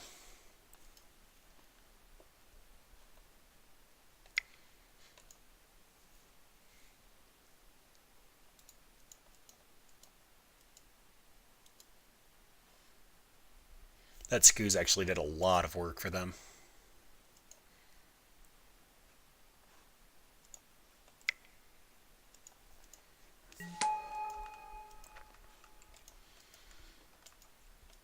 So I can get in for 3 here, flash this in as an additional blocker. If they have no interaction, then gonna see a couple of creatures hit the graveyard and potentially have Vapor Snag as an out.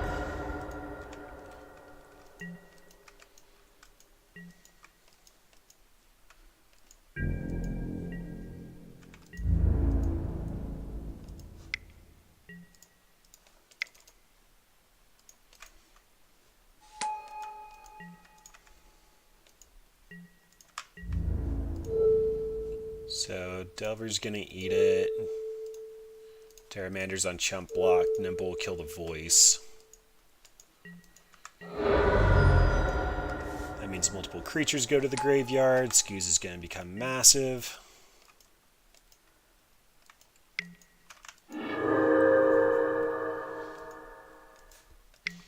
Another moment with Psionic Blast would be fantastic. Isochron Scepter might have been metagaming too hard. The tokens for countering end up helping our opponent a lot more than they help us.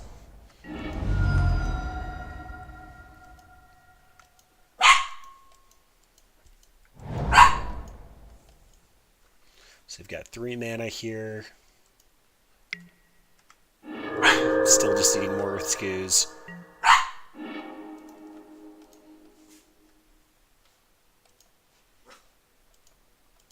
Alright, well I think it's cycle this and see if I've got anything better.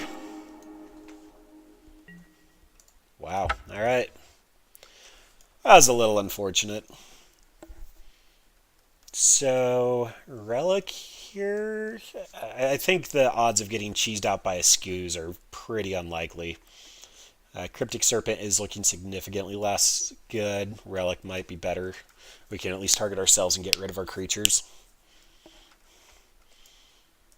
6/5 on the ground just doesn't feel like it's going to have much power versus the 4-color attrition deck. So what this deck is doing is it's running that card Spike Feeder. It enters with 2/1/1 counters. You can remove a 1/1 counter to gain 2 life. And then Archangel. Whenever you gain life, put a 1/1 creature on each creature you control. So you're going to gain life and then put a 1/1 counter back, then gain life, then put a 1/1 counter back. They end up gaining infinite life that way. And I'm okay with this hand. Really could have used that Echoing Truth last game. But turn 1 Terramander and a way to protect it. They also show that they had Kiki Jiki, so they probably have Restoration Angel as a way to just infinitely combo out for damage.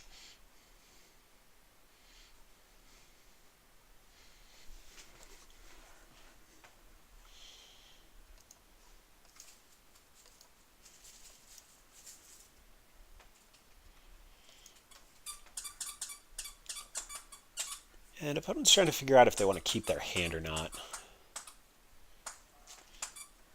I was watching Load Ready Run's pre-release, and they were talking about if your opponent's tanking on keeping a hand, you want them to keep it or mulligan it. Because if they're tanking, it's kind of iffy, and so you can hope that they keep it and it doesn't pan out, or you can hope that they mulligan it and put away something that could have worked. And it's kind of interesting looking at it from the other side of what you'd hope your opponent to do.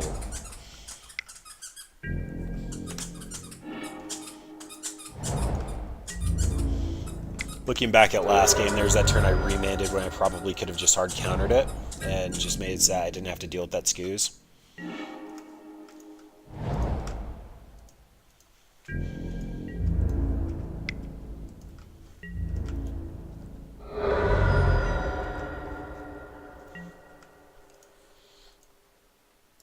That Disrupting Shoal ended up sitting in our hand, and we didn't do anything with it. When Remand could have just hard countered. We wouldn't have had the redraw, but we would have easily won because they had to invest all their time in the Scooze.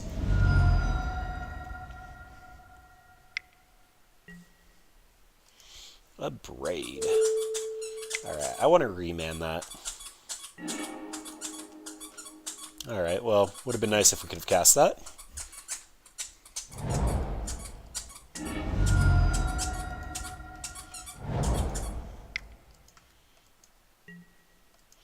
Is it Static Caster? Alright. That is quite good. So I'm actually going to Vapor Snag our creature here. I really want to save it. But we won't have a hard answer for this for quite a while, so... Oh boy. So Obstructionist is just going to die. Scepter can put Echoing Truth underneath it, but they have a Braid, so I can look at putting Blink of an Eye. Yeah, I think I'm in for Isochron Scepter and Disrupting Shoal for protection against a Braid.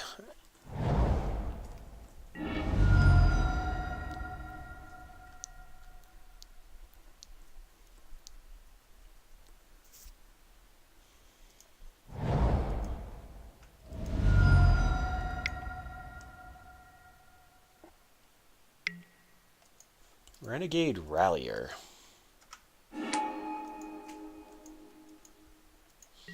Alright, this one's slipping away pretty fast. Izzet Static Caster is a fantastic card against our deck. Also a personal favorite of mine.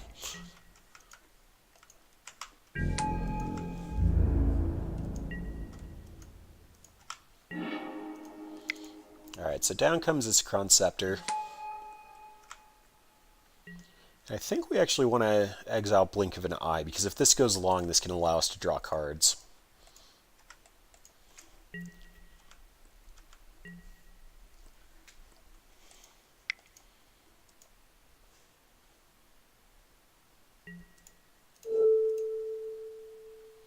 Oh, I didn't think that through. Alright, well, goodbye, Echoing Truth. For some reason, I was thinking we were able to keep the Echoing Truth. Alright, and there's Prime Speaker Vanifair. So what she does is sacrifices another creature to get a creature with converted mana cost one higher than the sacrifice creature. So she's at a point, if she untaps, she's going to go get Renegade Rallier for probably Restoration Angel or the Hippocampus. And that's going to untap her, and then they're going to sacrifice the other creature for Kiki Jiki. And that's going to be an infinite damage kill. So I'm going to Serum Visions here, but more than likely we just need to blink her. Yep, so Essence Scatter can go on top, Island on bottom. Then if we bounce her for this turn, we can counter her the next time she comes down. We just need to buy one more turn though, and we're only under 3 damage from the Renegade Rallier. So we have a little bit of time to pull that off.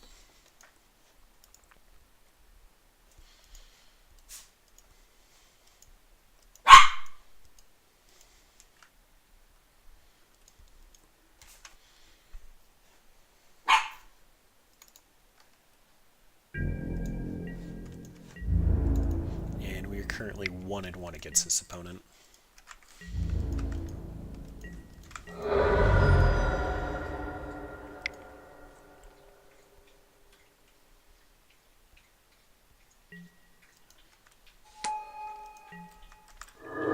Alright, Kitchen Finks is also part of the Infinite Life combo with Archangel. Ooh, and Kiki Jiki. Alright. Looks like it's slipping away pretty fast.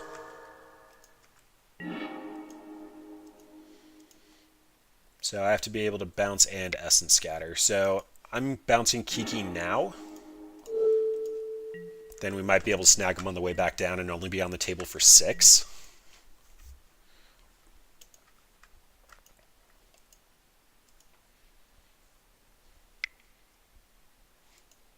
But opponent's putting a lot of pressure on him, making it so that we can't put our clock down. Alright, let's see what you got.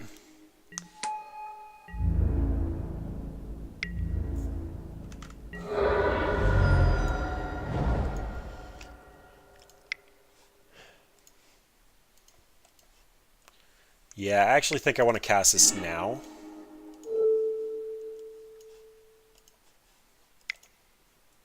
This is going to gain them a lot of life, but this is going to ramp them, and they look like they're stuck on mana, so... funny enough, I want mana, but I think it's a little too slow. And Nibble Obstructionist is also an X1, so can't really do that. Think opponent has us locked down pretty hard, though. Oh, there's a Coco. Yep, that's game. Alright, GG's opponent. So currently 0-4. As I mentioned, I did expect this to go 1-4, possibly 2-3 if we had some pretty good running. That was before we ran into a couple of token decks that really didn't care about our strategy. Mardu Pyromancer is probably got to be our 2080 matchup, where we only win 20% of those games, and it's primarily because they just run so much interaction for our creatures that we're investing multiple cards in Disrupting Shoal and similar strategies through. If the game goes on very long, our Spell Pierces lose a lot of value, our mana leaks have no value, and that's just a lot to put on the back of these guys. The more I've been running with the deck, the more I feel like the Cryptic Serpent needs to be more than a 2 of, potentially a 4 of. Gurmag Angler is a key strategy of Grixis Delver in Legacy, and Thought Scour can really enable that plan.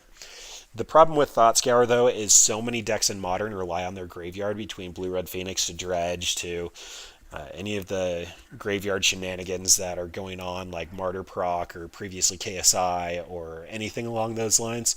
Most people are packing Graveyard Hate. So it makes some of those strategies significantly worse. If there's a rip out, we are never casting Cryptic Serpent. It's probably an opportune time for sideboard cards to come in, but we do actually have a ton of 2-drops with our Disrupting Shoals. It's quite possible we don't care about rip. It's definitely something to investigate, though. For a budget deck, this is a pretty decent start. I mean, we are struggling a little bit, but if you do look at our match record, we are currently, like, we've been in a lot of these matches.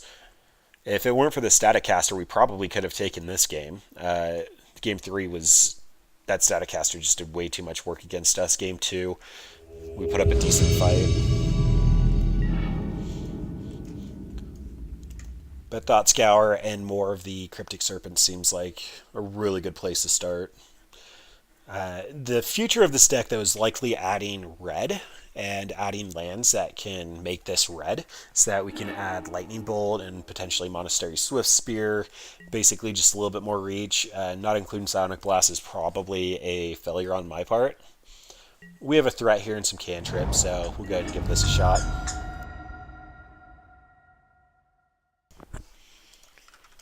Wooded Foothills means Junt, Ponza, Dredge. Stomping Ground looking more like Ponza. Birds of Paradise looking more like Ponza. I really like being able to protect our threats, and I don't want to get Stone Rained here since we only have 18 lands and we only see 2 of them, so Vapor Snagging the bird just to set him off tempo. Bloodstained Mire, it's probably just an off-color red land. So Stone Rain costs 3. I'm tempted to leave up Remand here. Alternatively, could just Serum Visions in Terramander and see where it takes us. 4 mana, we could potentially counter Bloodbraid, but they still get a Cascade. I think we just need to get a clock down. This is starting to look really threatening, and we won't be able to counter Lightning Bolt, but... Yep, they're going to bolt us here. Alright, well, that was probably a misfire, but... Go ahead and take the Serum Visions. Do not need a redundant shoal.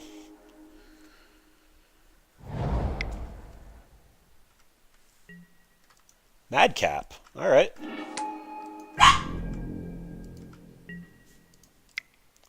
Ooh, I actually think I have to blink the Madcap here. So this combo, if you haven't seen it before, Madcap Experiment is reveal cards from the top of your library until you reveal an artifact. You may put that card onto the battlefield and then shuffle your library and you take damage to the number of revealed cards. So they end up revealing a lot of board clears and random cards. Hooting Mandrills. And Platinum Empyrean says your life total can't change. So Madcap puts Platinum Empyrean on the battlefield and then you don't lose any life. Alright, well, going back to Serum Visions. We did hit our land. Our opponent has shown us a couple of Anger of the God style effects. I'm kind of tempted to keep both of these. Although I think Spell Pierce might be a little bit too slow. They're already getting on to 5 mana, so we'll go ahead and do this.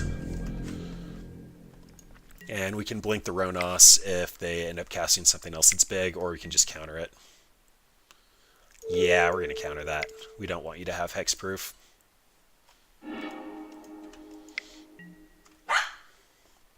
Alright, opponent's going deep.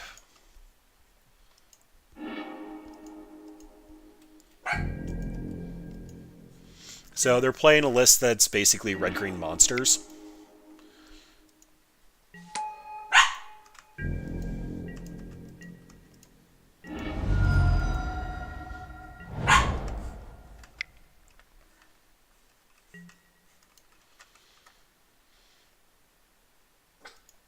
Alright, we'll bounce it. I want to keep my Delver.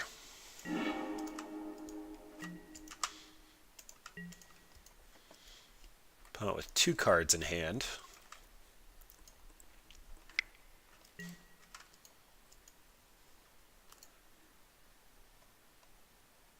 Interesting that they're running Flame Break. It looks like their entire deck is red with a little bit of green splash.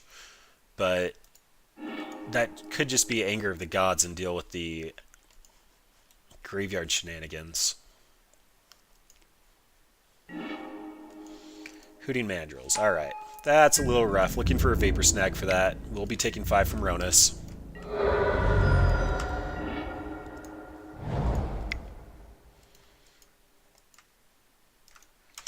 In the meantime, though, we have our 1-1. A little bit too slow on our game plan here. Vapor Snag really needs to come out so that we can keep their Mandrills and Ronis off the table. I'm actually going to remand that. I'm okay waiting another turn and cycling, trying to get to a Vapor Snag.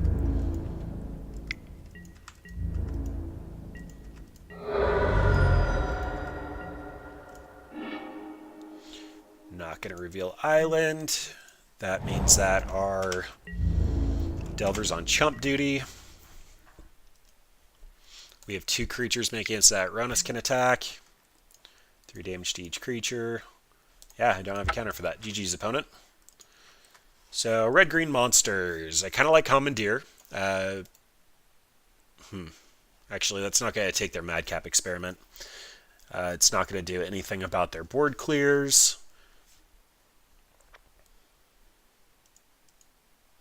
Wow, alright. Iskron Scepter can come in. Double up on her spells. Spell Pierce seems bad. And I guess it's that.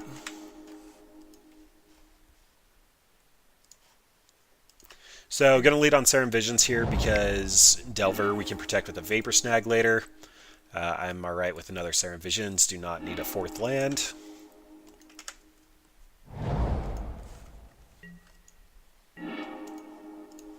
Okay, Delver here with the ability to protect it.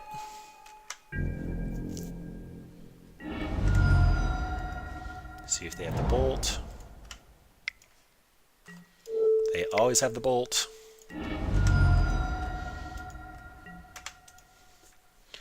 That's why we do the sequencing, though. This Delver is very crucial to our clock, so we have to make sure it survives. This could technically be an unsummon, but the 1 additional life could make a difference in some matchups. Wow, opponent is super deep on that. Alright, Delver. So, I actually like having Disrupting Shoal with the Serum Visions here for Bolt.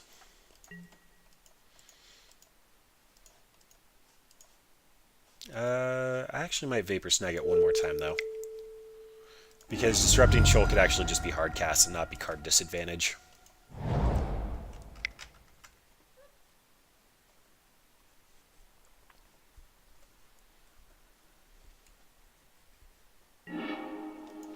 Hooting Mandrills.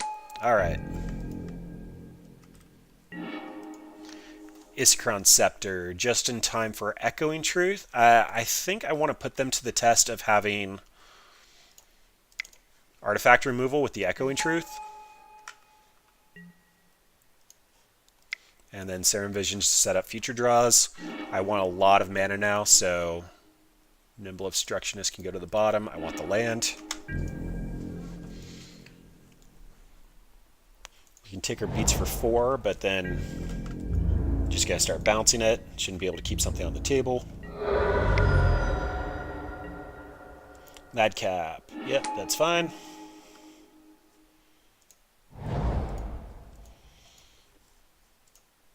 And I can run out both of these, so I am.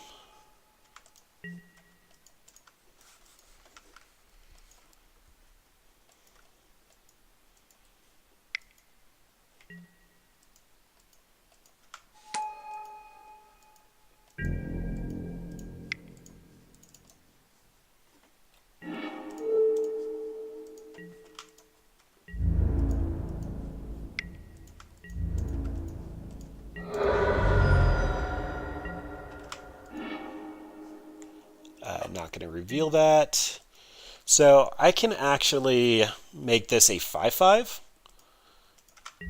So I think I want to do that.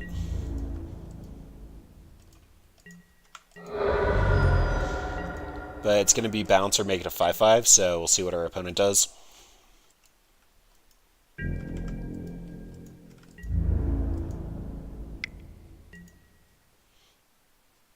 Alright, so opponent's already used 2 bolts. I think I'm just going to make this a 5/5 and see what happens.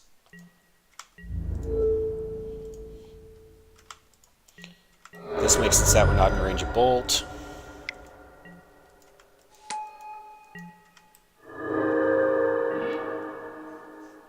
Not revealing an island. And add another Pteramander, and I'm going to stay back just in case... No, Delver can get in. So I can bounce this now. I don't think it's worth it. Pteramanders can block successfully.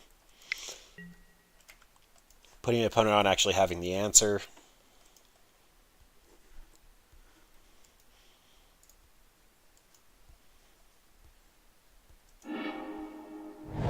Discard the Platinum Empyrean, makes sense.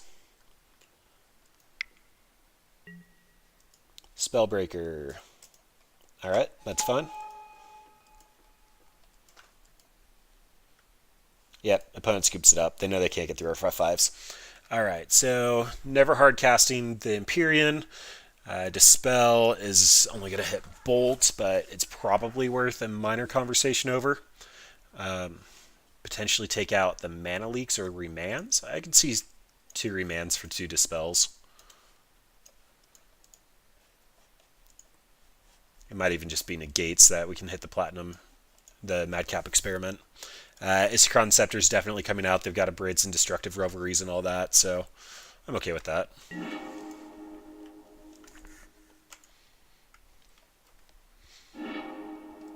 Ooh, no lands. Ship that back. Delver, Delver, bounce. Remand is not okay. I have plays for quite a while, so I want to make sure I can use them. Also, our Scry's not going to set up Delver as we're on the draw. Although I think I'd rather have a Remand over an island, but didn't know that going in. Yep, there's a Spellbreaker. Really feels like opponent's deck needs to be running Bloodbraid Elf. Seems like it's a mistake that it's not. So our opponent also is on the explosive plan here. I almost want to leave Delver on the back. Yeah, I'm going to top. And this Delver's going to block. If I can stem bleeding just a little bit here, they don't seem to have a lot of threats.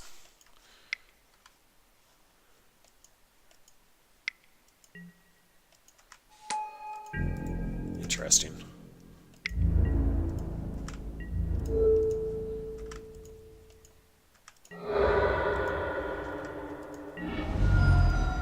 Alright, so this Delver's not going to flip because I put another one on top. This will allow me to blink a threat, and then they should both flip.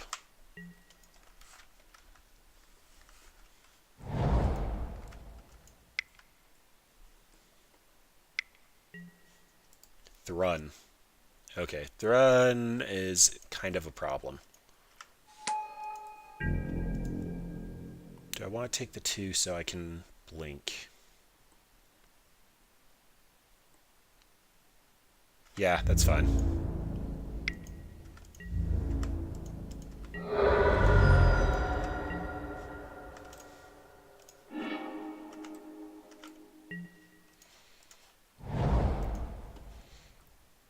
Alright, so I can blink on their turn and then play Cryptic Serpent to block. So I'm going to take 1 hit from Thrun here.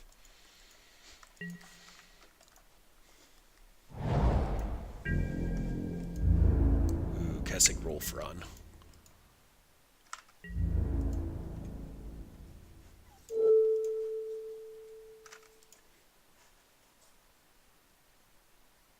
Let's see what they decide to activate Wolfrun on, because this can go downhill quite fast.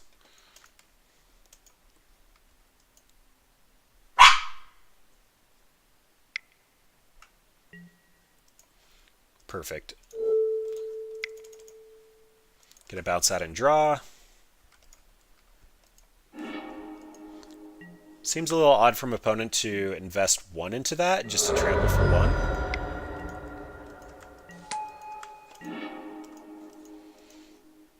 Alright, so this is going to cost 5.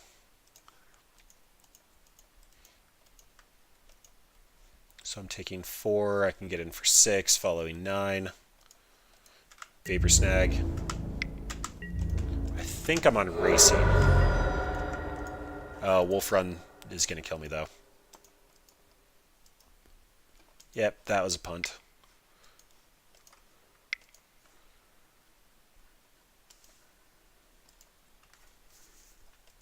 So they can activate Wolf Run for 2.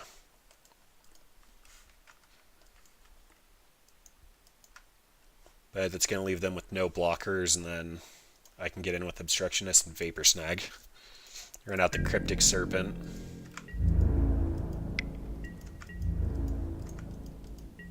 No activation means I might have a shot here. Madcap?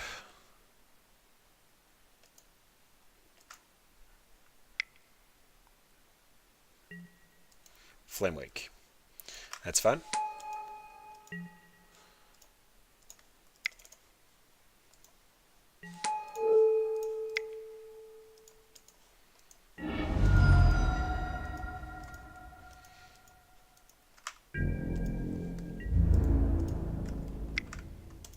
So they can only Wolf Run for 1 if the birds die.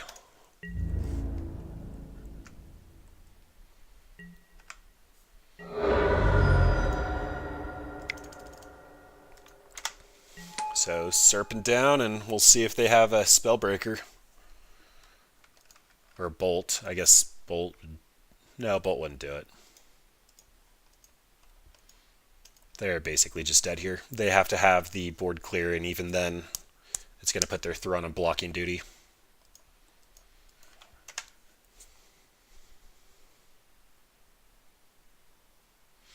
Opponent's got some spice. They come out big and hard, but they don't really have any grinding power to the deck. Yep, so opponent scoops it up. They realize they've lost it. So we end up 1 and 4, basically what I called in the deck tech. So kind of coming back. Oh, I didn't update match at all.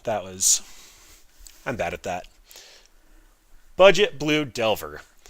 What did we learn? First of all, we learned we actually care a lot about our graveyard. It doesn't look like it, but we do care. So first and foremost, Relic probably needs to become Grafdigger's Cage.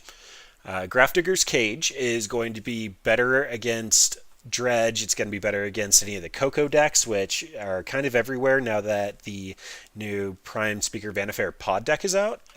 Coco will grab a lot of the pieces that they're looking for, and Grafdigger's Cage will actually stop that. We can also leave cards in our graveyard that we care about. The Instants and Sorceries that allow us to cast and activate our bigger threats. Cryptic Serpent was quite good. Paying blue as opposed to black for Gurmag Angler is a big deal, but Gurmag Angler also eats our graveyard where Cryptic Serpent doesn't. The Nimble Obstructionist did a little bit of work. The 3/1 Flash is probably more relevant as a Vendilion click, but the Nimble Obstructionist is more of a budget consideration. I would probably, as I mentioned earlier in the video, want to take out maybe the Serum Visions, potentially the Remands or some number of Mana Leaks, and go up Thought Scours, putting more Instants and Sorceries into our graveyard to make it so that we can get a 5/5 faster or a 6/5 faster is probably exactly what this deck wants to be doing. Its Conceptor was very cute and funny to bring in every other match and just try to catch our opponents off guard with it. Echoing Truth could have done some real work if we saw it more often. The Blink of an Eyes probably could just be better as Echoing Truths to get multiple copies of the same card out of the way. The Scavenging Ooze, gaining life, was miserable. This deck is just trying to tempo and count to 20 while making your opponent stagger and having your opponent get the opportunity to slow down your agenda of getting larger things out, as well as gaining life, was just... I really should have Disrupting Shield that thing. I did not realize how poor it was going to go. We also need some reach. The Psionic Blasts are probably going to be pretty good. They are a little out of scope of budget because they haven't been printed in forever since they are off color for blue. I don't think Wizards wants to try to go through the old cycle for Psionic Blast. It's a common. It doesn't do a whole lot that it should. Again, this deck probably needs to have red. If we do another rendition of this, we're probably going to bump up the price tag and add either red or black to get Gurmag Angler and or burn spells. The reach just adds so much depth to this deck and gives you that additional access to just burn them out as they start to stack up their Birds of Paradise that are just chump blockers that make the 1 life you gain from Scavenging Ooze more relevant. But overall, this is a very budget deck. It's very budget friendly. it does what it needs to, and it's at least competitive enough for F&M. You could take a mono blue list in if this is your playstyle. If you want to drop a creature and protect it and just go the distance and tell your opponent, wait another turn, oh, great, you lost. This can get there. There's probably some tuning that needs to be done.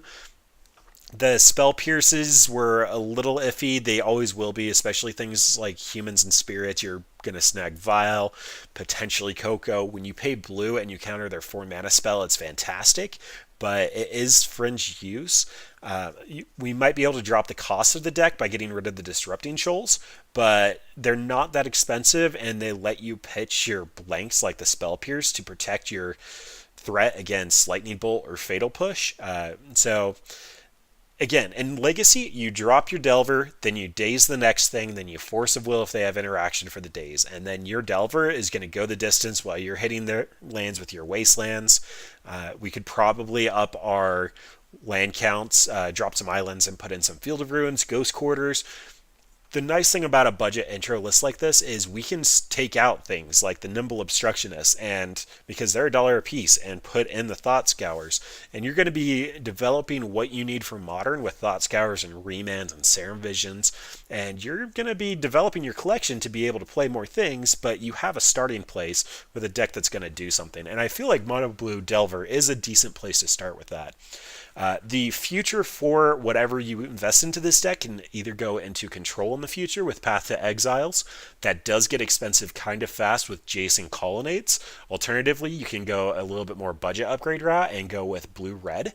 Blue-Red will end up getting you in Blue-Red Delver. You can pick up Monastery Swift Spears. You can play more of a burn package while still holding up the interaction and the remands and be able to play that tempo game plan that you're playing now, just with better threats and more reach.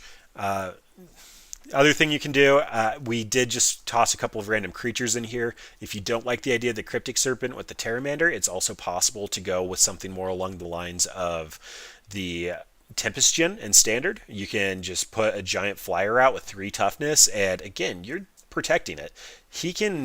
There are turns where we would have had him as like a 6/3.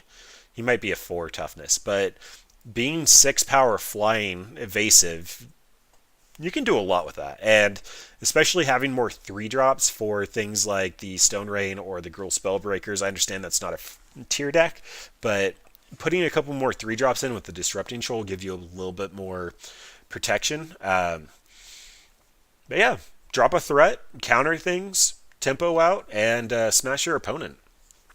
Again, this could probably be competitive enough for F&M, especially if you just make a couple of fine-tuned adjustments, and you can even put some of your more fun cards on.